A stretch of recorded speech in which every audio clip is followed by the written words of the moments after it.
오늘 우리에게 주시는 하나님의 말씀은 사무엘상 3장 1절로 11절까지의 말씀입니다. 우리 한 절씩 교독하도록 하겠습니다. 아이 사무엘이 엘리 앞에서 여호와를 섬길 때에는 여호와의 말씀이 희귀하여 이상이 흔히 보이지 않았더라.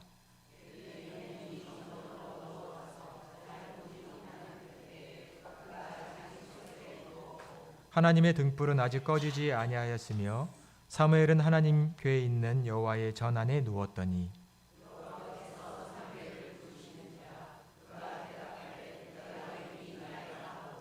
엘리에게로 달려가서 이르되 당신이 나를 부르셨기로 내가 여기 있나이다 하니 그가 이르되 나는 부르지 아니하였으니 다시 누우라 하는지라. 그가 가서 누웠더니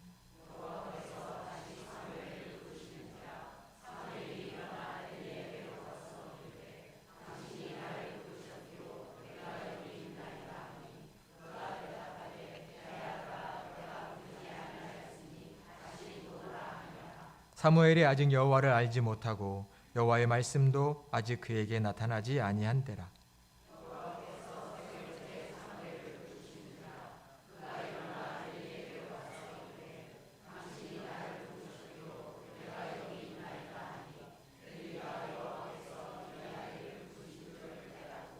엘리가 사무엘에게 이르되 가서 누웠다가 그가 너를 부르시거든 내가 말하기를 여호와여 말씀하옵소서 주의 종이 듣겠나이다 하라 하니 이에 사무엘이 가서 자기 처소에 누우니라.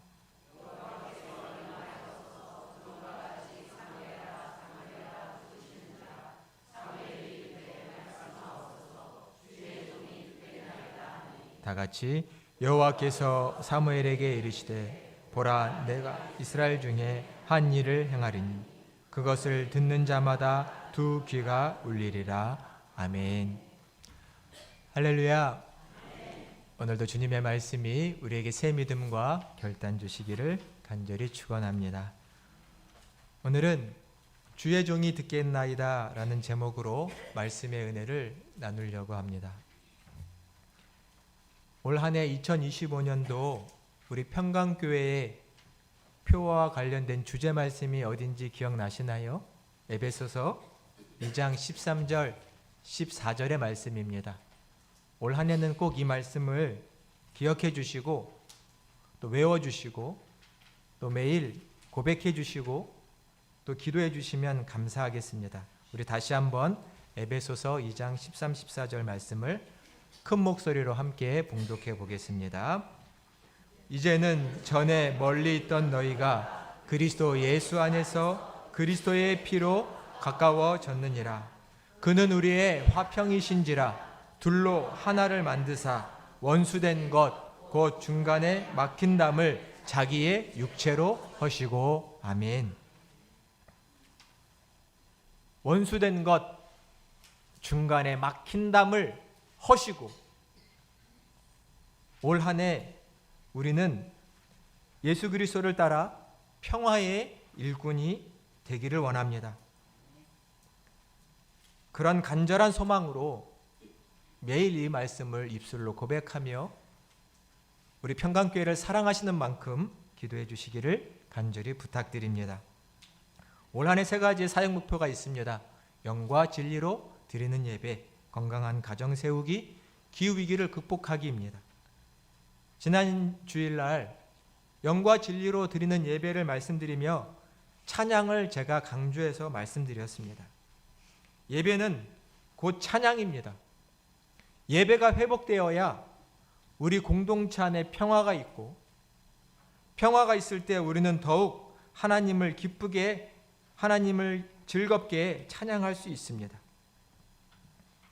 하나님을 경배하는 것이 예배입니다. 하나님을 높여드리는 것이 예배입니다. 왜 하나님을 경배해야 할까요? 그분은 우리의 창조주시고 우리의 구원자이시기 때문입니다. 여러분 여호와 하나님을 나의 창조주로 나의 구원자로 고백하시나요? 진실로 그러한 고백이 있는 자만 하나님을 높여 찬양합니다. 올 한 해 과거와 다르게 정말 우리 하나님을 찬양하기로 그분만을 높이기로 다짐하고 결단하며 그분을 경배할 때 우리의 삶과 우리의 가정과 교회에는 하나님의 새 바람이 불 줄로 믿습니다. 서로 사랑하고 하나 되는 평화의 바람입니다. 영과 진리로 드리는 예배는 무엇이냐? 지난 주일에는 하나님을 찬양함에 대해서 말씀드렸습니다. 오늘은 설교에 대해서 제가 말씀드리려고 합니다. 개신교는 이 목사의 설교가 이 공예배, 주일 예배의 중심에 놓여 있습니다. 캐톨릭을 가면 성찬, 미사가 예배의 중심에 놓여 있어서 그들은 미사를 예배라고 부르지 않습니다. 미사라고 부르는 것은 아름다운 제사라는 뜻입니다. 성찬을 가리켜 예수 그리스도의 거룩한 제사라고 보는 것이죠. 우리 개신교는 예배라고 부르고 예배의 중심에는 복음의 선포가 놓여 있습니다. 그래서 우리는 주일날 예배 드리러 갈 때 말씀 들으러 간다 이런 말을 개신교도들이 많이 씁니다. 왜냐하면 복음의 선포가 예배의 중심에 놓여 있기 때문입니다. 매주일 설교를 들으시는데 여러분 설교가 무엇인가요? 설교가 뭔가요? 설교를 하는 이 목사의 생각과 설교를 들으시는 여러분의 생각에 차이가 있으실 수도 있겠지만 본질적으로는 차이가 없는 것은 여러분과 저나 다 이 시간 하나님 앞에 예배자로 서 있기 때문입니다. 이 목사는 설교를 행하는 자로 있지만 또한 이 목사는 설교를 듣는 자로 있습니다. 결론적으로 먼저 말씀드리자면 이 설교는 하나님의 말씀입니다. 설교의 정의는 하나님의 말씀입니다. 우리는 예배 시간에 설교를 통하여 하나님의 말씀을 듣고 깨닫고 결단하고 다짐합니다. 설교를 하나님의 말씀으로 받지 않으면 그 사람의 예배는 실패할 가능성이 매우 짙습니다.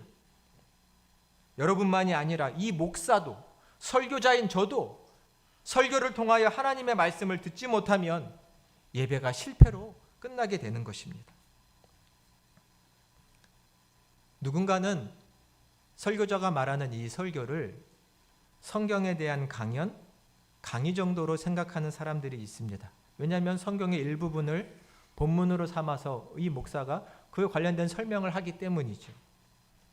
해석을 하고 또 그에 관련된 이야기를 한다고 생각합니다. 그러나 설교는 결코 성경에 대한 해석도 강의도 아닙니다. 그러나 그렇게 생각하는 사람은 설교를 놓고 성경을 잘 해석했느냐 못했느니, 주제가 좋으니 아니니 이렇게 판단할 수 있을지도 모르겠습니다. 이 목사가 설교를 듣고 판단을 많이 해봐서 잘 압니다. 목사다 보니 다른 목사님들의 설교를 듣고 그대로 하나님 말씀으로 받기보다는 저도 모르는 사이에 이 속으로 자꾸 판단할 때가 있습니다. 그러나 그렇게 판단하는 순간 하나님의 말씀으로 듣기 어렵고 그러는 순간 예배가 되지 않게 됩니다. 교회를 다닌 지 30년, 40년이 지나도 삶에 큰 변화가 없다는 것은 하나님의 말씀으로 받지 못하는 경우들이 예배 시간에 더 많기 때문입니다. 단순히 성경의 지식은 늘었지만 성경과 관련된 이야기들은 많이 알지만 중요한 건 설교는 성경에 대한 강해가 아니라 살아계신 하나님의 말씀을 듣는 자리로 고백하고 받아들일 때 이 시간이 영과 진리로 드리는 예배의 시간이 되는 줄로 믿습니다. 또 설교를 인생 살아가는 데 도움되는 이야기, 좋은 이야기 정도 듣는 시간으로 생각하는 분들도 있습니다. 어쩔 수 없이 설교를 듣다 보면 우리는 이렇게 살아야 합니다, 이렇게 사는 게 마땅합니다라는 윤리적인 이야기를 할 수밖에 없지만 결코 설교는 인간의 윤리를 말하는 시간으로 폄하될 수는 없습니다. 설교를 듣다 보면 저렇게 사는 게 맞지, 목사님 이야기가 맞지, 동의도 되고 그렇게 생각도 드시겠지만 설교는 그 정도의 생각과 마음을 가지는 시간이 아닙니다. 설교는 하나님 앞에서 하나님의 말씀으로 듣고 하나님의 말씀에 응답하는 시간으로 이 예배를 가져야 영과 진리로 드리는 예배가 됩니다. 그저 윤리를 하나 깨닫는 시간, 삶의 지혜를 얻는 시간, 그것이 설교가 아니라, 설교란, 특히 이 예배 가운데 이루어지는 설교란 하나님의 말씀이고 그 말씀으로 들어서 우리는 하나님을 예배하는 자로서 하나님께 응답하는 자로 이 시간 있어야 이 예배의 자리가 하나님 앞에 영과 진리로 드리는 예배가 되는 것입니다. 단순히 윤리 시간이 아닌 것이죠. 또 이런 생각을 여러분도 하실 수 있습니다. 목사님, 설교자도 사람 아닙니까? 사람이면 흠도 많고 부족한 게 있지요. 사람이 쓴 설교 메시지가 당연히 흠도 있고 부족한 것 있지 않습니까? 맞습니다. 목사니까 더 잘합니다. 설교자가 흠이 많고 부족한 게 있습니다. 제가 잘 알지요. 하지만 모든 설교자는 과거로부터 지금 미래에 이르기까지 모든 설교자는 다 부족하고 흠이 많을 겁니다. 물론 더 열심히 말씀을 준비할 겁니다. 중요한 건 무엇이냐면 하나님께서 완벽하지 않은 사람을 불러 그의 말씀을 전하는 도구로, 입술로 사용하고 계시다는 겁니다. 20세기 최고의 신학자 칼바르트는 그런 말을 했습니다. 하나님의 말씀의 신학에 대해서 이야기하면서 도대체 우리에게 임하시는 하나님의 말씀이 무엇이냐라고 말했을 때 그는 첫 번째로는 우리가 가지고 있는 성경, 문자로 기록된 성경이 하나님의 말씀이다라고 말했고, 둘째로는 설교자를 통해서 선포되는 설교가 하나님의 말씀이라고 그의 책에 분명히 말하고 있습니다. 왜 하나님은 사람을 통해 말씀하실까요? 그것은 구약이나 신약이나 지금껏 하나님의 방법이었습니다. 하나님은 설교자를 통해서 기록된 성경의 말씀이 지금 이 자리에, 이 시간에, 이 시대를 살아가고 있는 우리에게 살아있는 하나님의 말씀으로 들려오도록 하시는 것이죠. 이 목사에게는 그러한 책임이 있고 또 하나님의 말씀을 들어야 할 책임이 우리 모두에게 있습니다. 저는 설교를 준비할 때 설교를 준비하는 과정이나 또 이 시간 지금 제가 설교를 하는 과정 중에도 하나님의 말씀을 제 자신이 듣지 못할까 늘 염려합니다. 하나님의 말씀을 듣는 자로 있어야 예배자이기 때문이죠.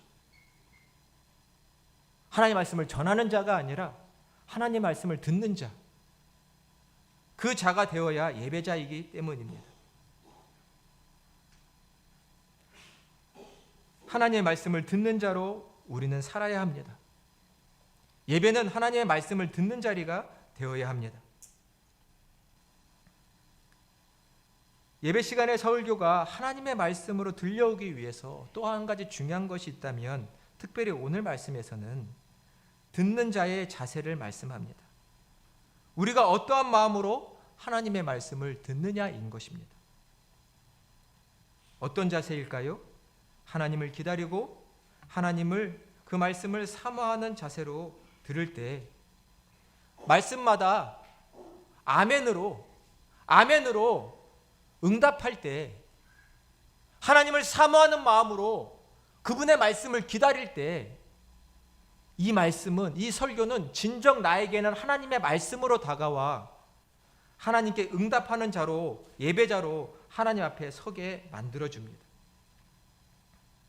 하나님을 사모하는 마음, 말씀을 기다리는 마음은 여러분만이 아니라 이 목사에게도 지금 이 순간까지도 매우 필요한 마음입니다. 하나님 우리에게 말씀하십시오. 이 종에게 말씀하십시오. 하나님을 기다리는 마음만이 설교를 하나님의 말씀으로 바꾸는, 그리고 말씀으로 받는 자리가 되는 것입니다.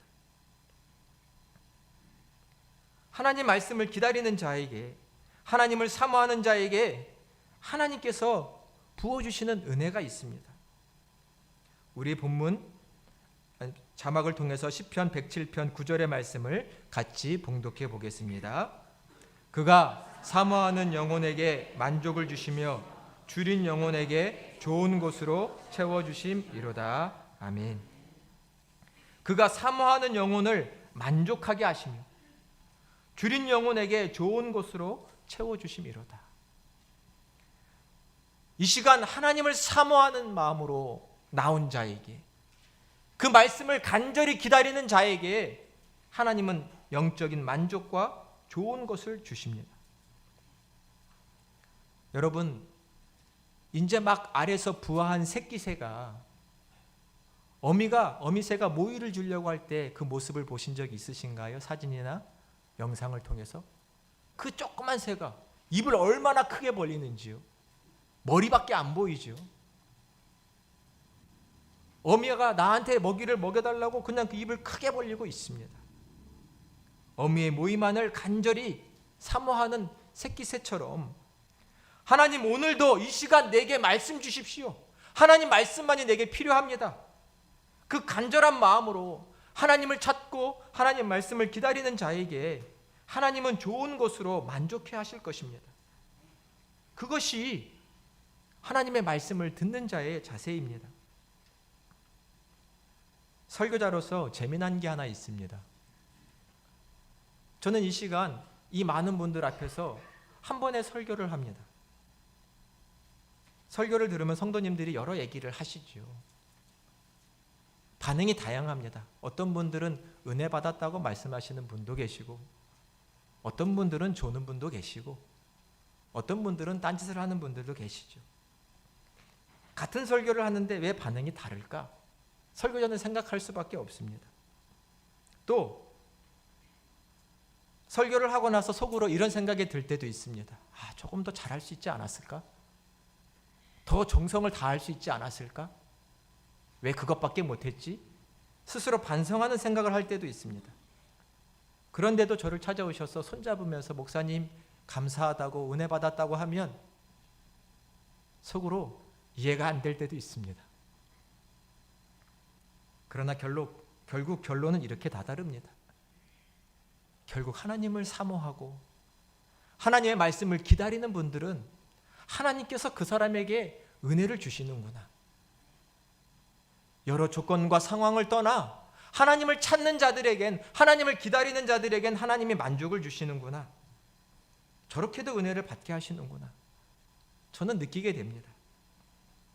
은혜는 하나님이 주시는 것이죠. 여러분, 하나님을 사모하고 하나님의 말씀을 사모하고 계십니까? 그러한 마음으로 이 자리에 나오셨습니까? 그러한 자에게는 하나님이 은혜를 주시는 것입니다.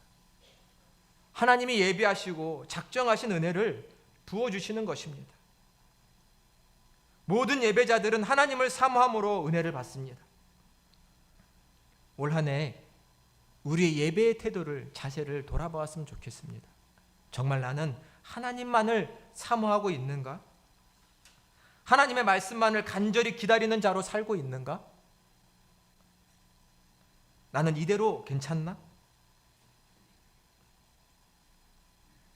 생의 목적이 어느 순간 하나님이 아니게 되었는데, 갑자기 주일이 되었다고, 예배에 왔다고 하나님을 사모하거나 그 말씀을 사모하며 살 수 있을까요? 잘 되지 않을 겁니다. 내 생의 목적과 내 눈이 바라보는 것이 하나님이 늘 아닌데 갑자기 주일 됐다고 여러분 마음이 하나님을 간절히 바라는 마음으로 바뀔까요? 습관적으로 주일이 됐으니 교회도 오고 예배도 드립니다. 목적이 있어서 예배를 드릴 수도 있습니다. 하지만 하나님을 사모하는 마음, 그분을 간절히 찾는 마음, 그분의 말씀을 원하는 마음은 갑자기 생기는 것이 아닙니다.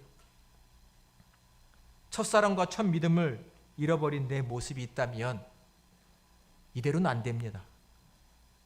올 한 해는 우리의 예배가 진정 영과 진리로 드리는 예배가 되기 위해 하나님 앞에 돌아서야 합니다. 이 목사도 요즘 매일 아침마다 그것을 놓고 기도하고 있습니다. 하나님, 우리 공동체가 진실로 하나님 받으실 만한 신령하고도 기쁘고 감격스러운 그런 예배가 되게 해달라고 기도하고 있습니다. 오늘 본문에 보면 어린 사무엘이 하나님의 부름을 받습니다. 오늘 본문엔 두 사람이 나옵니다. 엘리 선지자와 엘리 제사장과 사무엘입니다. 이 두 사람의 모습에 우리의 모습이 고스란히 담겨 있습니다. 2절에 보니 이미 진작 하나님의 부름을 받아 제사장으로 살아온 엘리, 그는 이미 나이가 많습니다. 2절에 보니 그의 눈이 어두워졌다라고 말하고 있습니다. 나이가 많아서 눈이 흐릿흐릿해진 것도 있지만 성경 말씀을 봤을 땐 그의 영적인 시야가 어두워져 있는 것입니다. 성경 말씀에 보니 하나님의 말씀이 이미 엘리에게 임한 지 너무나 오래되었다라고 말씀하십니다. 그가 하나님의 말씀을 들은 지, 하나님의 임재 가운데 거한 지가 너무나 오래되었습니다. 엘리는 모양만 제사장이지 그 참된 종이 되지 못하고 있다는 말씀입니다. 하나님의 임재를 경험한 지가 너무나 오래되었습니다. 저희는 어떤가요? 하나님의 거룩한 임재에 언제 있어 보셨습니까? 하나님을 믿고 예수님 믿고 하나님을 너무나 좋아하고 사랑하고 기뻐하던 그때 그 감격, 그것이 없으면 못 살 것 같은 내 신앙의 초창기의 모습이 있습니다. 하나님의 임재가 뜨문뜨문해지면 그것을 간절히 기다리고 사모하는데 이제는 그 시간도 지나 하나님의 임재를 사모하고 갈급해하는 그 마음도 내 안에서 식었다면, 그저 하나님의 임재는 그 하나님의 말씀을 들은 순간은 과거의 기억으로 남아있다면 우리의 영적인 눈이 얼마나 감겨 있는 것입니까? 엘리의 모습이 혹 우리의 모습은 아닌지 오늘 하나님은 돌아보기를 원하십니다. 정말로 예배를 드리면서 나를 간절히 사모하고 있느냐? 내가 보이느냐? 살아있는 내가 보이냐? 우리에게 말씀하고 계십니다. 내 영적인 눈이 어두워져 있습니다. 그래서 하나님을 찾지 못하고 있는데, 그래서 은혜를 받지 못하고 있고 변화가 없는데 우리는 다른 데서 이유를 찾을 수도 있습니다. 엘리가 눈이 멀었던 것처럼 혹시 이 목사가 눈이 멀었으면 어떡하지? 교회 중직들, 장로님, 권사님, 집사님, 우리의 눈이 멀었으면 어떡합니까? 하나님을 사모하지 못하고 있으면 어떡합니까? 어린 사무엘이 엘리를 모시고 하나님의 성전에서 하나님의 일을 배우고 있습니다. 하루 일과를 마치고 잠자리에 들었는데 갑자기 사무엘아 사무엘아 하는 하나님의 음성이 들려옵니다. 사무엘은 엘리가 부른 줄 알고 찾아가서 부르셨습니까? 제가 여기 있습니다 라고 말합니다. 부르지 않았다. 가서 자거라. 근데 또 음성이 들려옵니다. 사무엘아 사무엘아. 어린 사무엘은 또 엘리를 찾아가서 부르셨습니까? 제가 여기 있습니다. 부르지 않았대도 가서 자거라. 또 음성이 들려옵니다. 사무엘아 사무엘아.